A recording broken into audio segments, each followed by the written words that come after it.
السلام علیکم ورحمۃ اللہ وبرکاتہ۔ استقبال ہے آپ کا محمد افضل آفیشیل یوٹیوب چینل پر۔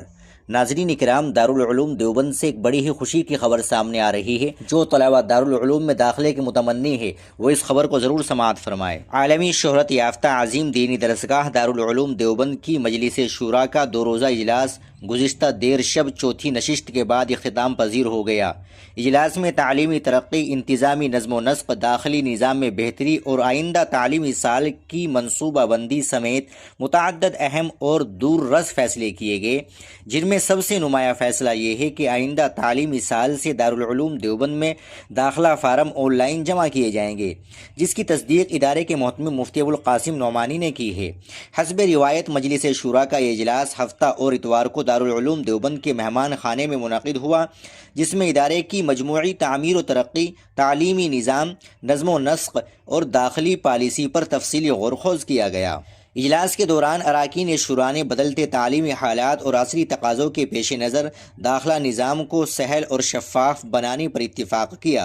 اجلاس میں یہ فیصلہ لیا گیا کہ رمضان المبارک اور اس سے قبل ملک و بیرون ملک سے آنے والے ہزاروں طلباء کو سفر کی زحمت اور طویل انتظار سے بچانے کے لیے داخلہ فارم آن لائن جمع کرانے کا نظام نافذ کیا جائے گا۔ اس کے ساتھ ہی دارالعلوم دیوبند کی ویب سائٹ پر داخلے کی تمام تفصیلات اور اپڈیٹس وقت وقت پر جاری کی جائے گی۔ مجلس شورا نے اس سلسلے میں شعبہ تعلیمات اور شعبہ انٹرنیٹ کو مشترکہ طور پر جلد از جلد اس نظام کو مکمل طور پر فعال کرنے کی ہدایت دی، جس پر دونوں شعبوں نے عملی کام کا آغاز کر دیا ہے۔ اجلاس میں نئی قومی تعلیمی پالیسی اور تعلیمی اداروں کے لیے نئے قوانین پر بھی سنجیدگی سے غور کیا گیا۔ اس موقع پر اس فیصلے پر بھی مہر ثبت کی گئی کہ آئندہ تعلیمی سال سے اول عربی، دوم عربی اور سوم عربی میں نئے داخلوں کی پابندی عائد کر دی گئی۔ اسی طرح دورہ حدیث شریف میں طلباء کی تعداد میں مزید اضافہ کرتے ہوئے 100 نشستیں بڑھانے کا فیصلہ لیا گیا، جس کے بعد اب دورہ حدیث شریف میں 1200 سے زائد طلباء زیر تعلیم ہو گئے۔ اجلاس کی پہلی نشست میں تعلیمی اور انتظامی امور کو مرکزی اہمیت دی گئی۔ شعبہ تعلیمات کی جانب سے سالانہ تعلیمی کارکردگی کی رپورٹ پیش کی گئی، جس پر اراکین شورا نے تفصیلی تبادلہ خیال کیا۔ ذرائع کے مطابق اجلاس میں تعلیمی ترقی کے ساتھ ساتھ محاسبی نظام، تنظیم و ترقی، تعمیرات اور دیگر داخلی معاملات پر بھی سنجیدگی سے غور کیا گیا۔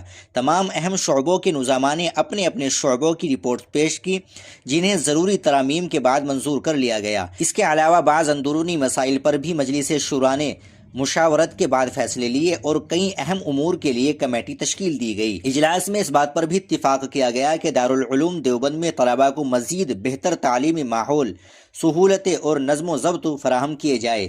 مجلس شورا کے اجلاس میں دارالعلوم دیوبند کے محتمم مفتی ابوالقاسم نعمانی، صدر المدرسین مولانا سید ارشد مدنی، حکیم کلیم اللہ علی گڑھی، جمعیت علماء ہند کے صدر مولانا سید محمود اسعد مدنی اور دیگر افراد، دیگر علماء کرام اس میں شریک تھے۔ ناظرین کرام، آپ دارالعلوم دیوبند کے اس فیصلے کے متعلق کیا کہیں گے؟ کمنٹ باکس میں ضرور بتائیے گا۔ ویڈیو کو لائک اور شیئر ضرور کر دیجیے گا۔ آپ ہمارے چینل پر نئے ہو تو چینل کو ضرور سبسکرائب کر لیجیے گا۔ السلام علیکم ورحمۃ اللہ وبرکاتہ۔